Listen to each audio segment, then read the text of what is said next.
یہ gold Smith جس نے شکار کیا دادا عمران خان ایک ابھرتی ہوئی شے تھا، امیدیں وابستہ ہو رہی تھی، پہلے ہی سے ایک ہیرو کی شکل میں تھا، وہ اسلام کی بات کرنے چلا تھا، وہ اپنے کلچر کی بات کرنے چلا تھا۔ گولڈ سمتھ 5 کروڑ پاؤنڈ تو پہلی سلامی ملنے والی ہے، یہ قیمت کس سے کی دی جا رہی ہے؟ غور کیجئے، اگر وہ سارا سازشی کردار جو یہود کا ہے وہ سامنے ہو تو ہر شے آپ کے سامنے بالکل ٹرانسپیرنٹ نظر آئے گی، آپ دیکھ سکتے ہیں کہ اصل میں ہو کیا رہا ہے۔ جس کا شکار ابھی آپ کا عمران خان بھی ہو گیا ہے، کل جمعے میں مجھے اس کے بارے میں گفتگو کرنی ہے۔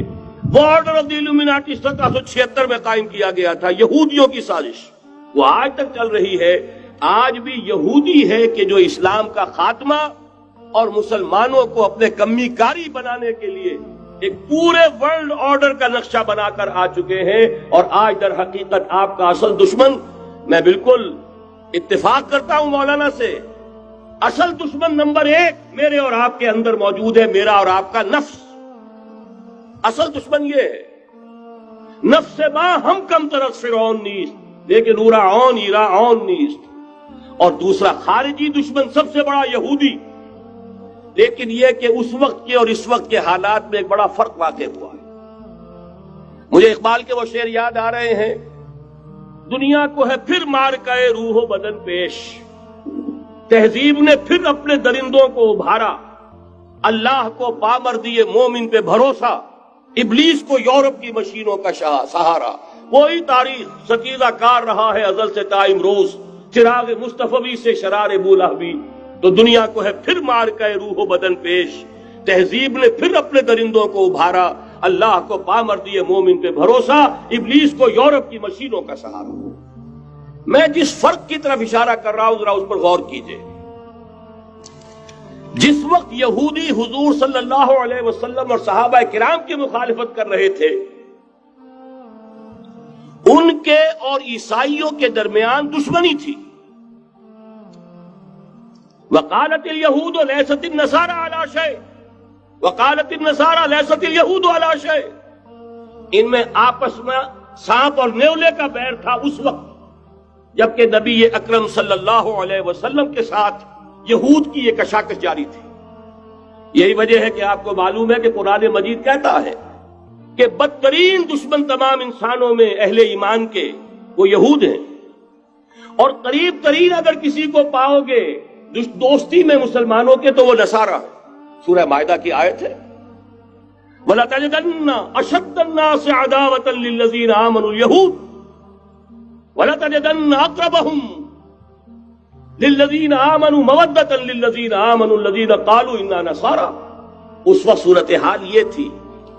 آج زمین و آسمان کا فرق واقع ہو چکا ہے، آج یہودی عیسائی پر مسلط ہو چکا، یہودیوں نے پورا عالم عیسائیت فتح کر لیا ہے، آج پورا عالم عیسائیت یہودیت کا اعلی کار بن چکا ہے۔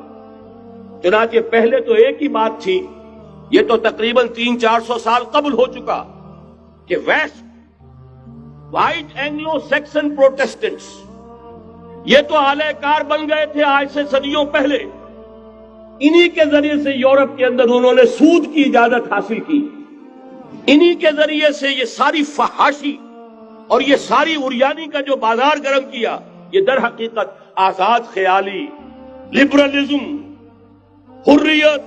حریت فکر، حریت عمل، میں آزاد ہوں، میں ننگا جانا چاہتا ہوں بازار میں، آپ کون ہوتے روکنے والے؟ آپ اپنی آنکھیں بند کر لیں، ہم آزاد ہیں، ہم 2 مرد ہیں، شادی کرنا چاہتے ہیں، شوہر اور بیوی کی حیثیت سے رہنا چاہتے ہیں، آپ کون اعتراض کرنے والے؟ یہ سارا یہود کی سازش۔ اور آپ کو معلوم ہونا چاہیے جب تک پوپ کا کنٹرول تھا یورپ پر، یعنی ابھی کیتھولک جو عیسائیت ہے وہ غالب تھی، اس وقت تک پورے یورپ میں سود حرام تھا، کہیں انٹرسٹ کا کاروبار نہیں ہو سکتا تھا۔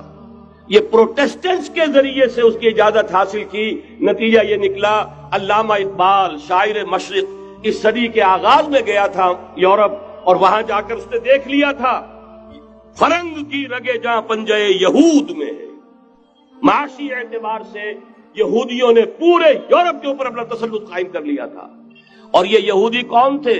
روتھ چائلڈز، گولڈ سمتھس، بہرحال مجھے جو دوسری بات کہنی تھی وہ یہ کہ یریدون لیطفئوا نور اللہ بافواہہم، اس وقت بھی یہودی تھا، آج بھی یہودی ہے، لیکن فرق یہ واقع ہوا ہے کہ اس وقت یہودی کے کنٹرول میں عیسائی نہیں تھے، بلکہ 1200 برس تک یہودیوں کے اوپر ظلم و ستم بلکہ ہوتا رہا عیسائیوں کے ہاتھوں، پورے یورپ میں پرسیکیوٹڈ تھے۔ انہیں اگر کہیں سہارا ملا مسلمانوں کے ذریعے سے اسپین میں ملا ہے۔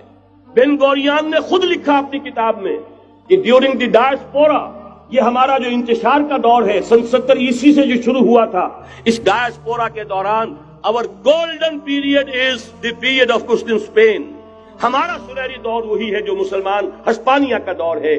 انہیں آرام ملا، انہیں پروٹیکشن ملی، انہیں عیش ملے، اور وہیں سے انہوں نے عیسائیت کے اندر نقب لگا کر اور وہاں سے اپنے راستے پیدا کیے۔ اور دوسرا کام یہ کیا، عیسائیوں کی عداوت کا رخ اپنی بجائے مسلمانوں کی طرف کر۔ يا رب فاجمعني بكل الصحب والأحباب واكتب لنا أن ندخل الجنات بالريان